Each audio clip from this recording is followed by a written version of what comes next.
بسم اللہ الرحمن الرحیم۔ نبی کریم صلی اللہ علیہ وسلم نے ارشاد فرمایا، اللہ تعالیٰ کو دو قطروں اور دو نشانیوں سے زیادہ کوئی چیز محبوب نہیں ہے۔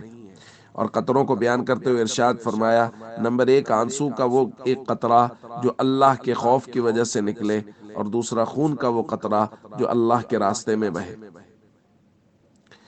دوستو، آنکھوں سے نکلے ہوئے وہ آنسو جو اللہ کے ڈر اور خوف سے نکلے، وہ اللہ کو بے حد محبوب ہیں۔ بعض روایات میں ہے کہ آنسو جب آنکھ سے نکلتا ہے اللہ کے ڈر اور خوف سے، اپنے گناہوں پر ندامت کے ساتھ، تو وہ زمین پر گرنے سے پہلے اللہ رب العزت تمام گناہوں کو معاف کر دیتے ہیں۔ بعض روایات میں جس شخص کی آنکھ سے آنسو نکلا، ما من عبد مؤمن یخرج من عینیہ دموع، اس کی آنکھوں سے آنسو نکلے اور وہ اس کی جلد پر، اس کے رخسار پر چل پڑے، تو نبی کریم صلی اللہ علیہ وسلم نے فرمایا، الا حرمہ اللہ علی النار، تو اللہ تعالیٰ جہنم کی آگ پر اس کو حرام کر دیتے ہیں۔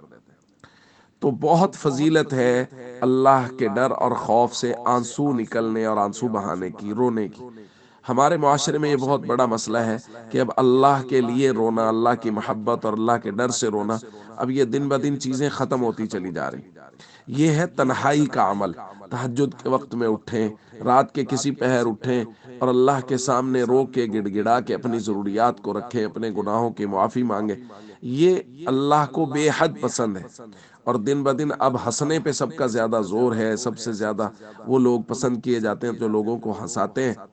تو ہم سب کو چاہیے ہم اپنی تنہائیوں کو اللہ کے ذکر سے آباد کریں اور اپنے آنسوؤں سے آباد کریں کہ ہمارے آنسو اللہ رب العزت کو بے حد پسند ہے۔